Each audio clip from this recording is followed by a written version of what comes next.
Welcome, my brothers and sisters. This is story time with CabraSye. Today we have two stories, Gateway of the Mind and Robert the Doll. Let's get started right away. Gateway of the Mind. In 1983, a team of deeply pious scientists conducted a radical experiment in an undisclosed facility.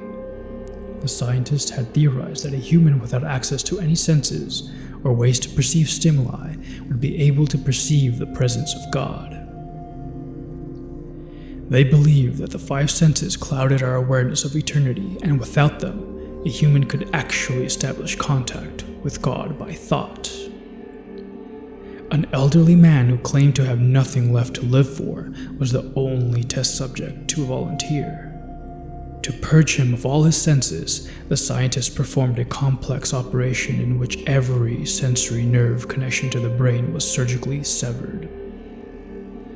Although the test subject retained full muscular function, he could not see, hear, taste, smell, or feel. With no possible way to communicate with or even sense the outside world, he was alone with his thoughts. Scientists monitored him as he spoke aloud about his state of mind in jumbled, slurred sentences that he couldn't even hear. After 4 days, the man claimed to be hearing hushed, unintelligible voices in his head. Assuming it was an onset of psychosis, the scientists paid little attention to the man's concerns. 2 days later, the man cried that he could hear his dead wife speaking with him, and even more, he could communicate back. The scientists were intrigued, but were not convinced until the subject started naming dead relatives of the scientists. He repeated personal information to the scientists that only their dead spouses and parents would have known. At this point, a sizable portion of scientists left the study. After a week of conversing with the deceased through his thoughts, the subject became distressed, saying the voices were overwhelming. In every waking moment, his consciousness was bombarded by hundreds of voices that refused to leave him alone. He frequently threw himself against the wall, trying to elicit a pain response. He begged the scientists for sedatives so he could escape the voices by sleeping.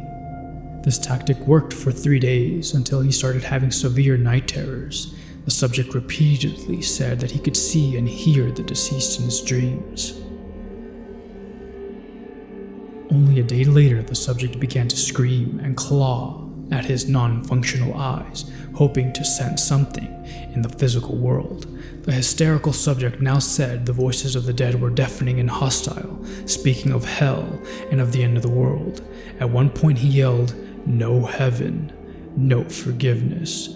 For 5 hours straight, he continually begged to be killed, but the scientists were convinced that he was close to establishing contact with God.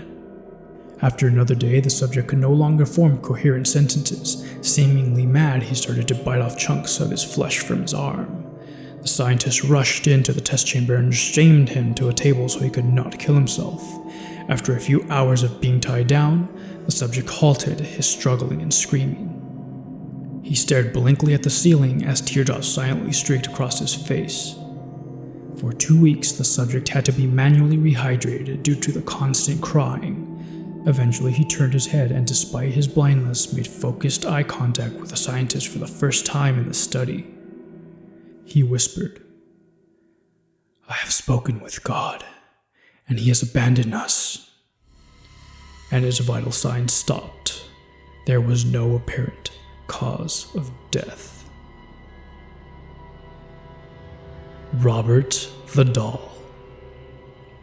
In the late 1800s, Thomas Otto and his family moved into a mansion at the corner of Eden and Simonton Streets in Key West, Florida, now known as the Artist House. The Ottos were known to be stern with their servants, sometimes even mistreating them. It was the treatment of one such Haitian servant that provides a twist in this story. This woman was hired to take care of their son, Robert. One day, Miss Otto supposedly witnessed her practicing black magic in their backyard and fired her. Before she left, the woman gave Robert a lifelike doll which stood 3 feet tall and had buttons for eyes, human hair, believed to be Robert's, and was filled with straw. Dolls that resembled children were not unheard of during this time, but this one proved to be special. Robert named the doll after himself and often dressed it in his clothes. Robert the doll became his trustworthy companion. He took it with him on shopping trips into town. The doll had a seat at the dinner table where Robert would sneak it bites of food when his parents weren't looking. Robert would even be tucked into bed with the boy at night. Soon this innocent relationship took a strange nature. Soon after, Robert chose to be referred to by his middle name, Jean. After being scolded by his mother, he told her that Robert was the doll's name, not his. Jean was often heard in his toy room having conversations with Robert. Jean would say something in his childish manner, and responses could be heard in a much lower voice. Sometimes, Jean would become very agitated, worrying the servants and his mother. She would on occasion burst in to find her son cowering in a corner while Robert sat perched in a chair or on the bed glaring at him. This was only the beginning. Household objects would be found thrown across the room. Jean's toys turned up mutilated, and giggling could be heard. Whenever these unusual acts took place, Jean always said, "Robert did it." The boy took the punishment, but always insisted that the blame was Robert's. As the mischief grew, more and more servants took their leave as new ones were hired. The Otto's relatives felt it was time to do something. With the recommendation of a great aunt, Jean's parents removed Robert from his care and placed him in a box in the attic. This is where he resided for many years. After the death of his father, Jean was willed his boyhood home. He decided to live in the Victorian mansion with his new wife. Jean had become an artist and felt the house was spacious and would provide a place for him to paint. He went to the attic and dusted off his childhood toy. He became attached to the doll despite his wife's displeasure. Jean would take the doll along with him everywhere they went. He even sat in his favorite little chair while Jean and his wife slept nearby. The turret room became Robert's domain after Miss Otto moved him back to the attic. Their marriage slowly became sour until Miss Otto supposedly went insane and died of unknown reasons. Jean followed soon behind. Robert supposedly attacked people, sometimes locking them in the attic. People who passed by claimed to hear evil laughter coming from the turret room. For some time, Robert remained in the empty house by himself until a new family purchased the mansion and restored it. The doll was once again moved to the attic. This pleased it as much as the last time. The doll was often found throughout the house. On one certain night, Robert was found at the foot of the owner's bed giggling with a kitchen knife in hand. This was enough to send them fleeing from the home. Robert was later moved to the East Martello Museum in Key West, where he sits perched in a glass box. Despite his new living quarters, the doll is believed to not have given up his menacing ways. Visitors and employees claim they have seen the doll move. His smile has always been known to turn into a scowl. One employee cleaned Robert, turned off all the lights, and left for the night. The next day, he returned to find the lights turned on, Robert sitting in a different position than the night before, and a fresh layer of dust on his shoes. Some say he'll even curse you. If you want to take a picture of him, you must ask politely. He'll tilt his head in permission.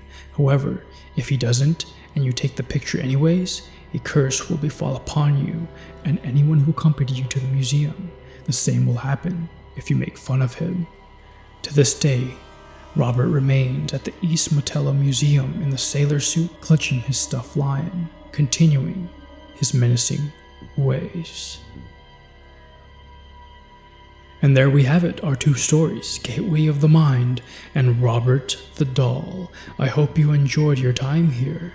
If you did, think about leaving a like, think about subscribing. This is CabraSye saying bye.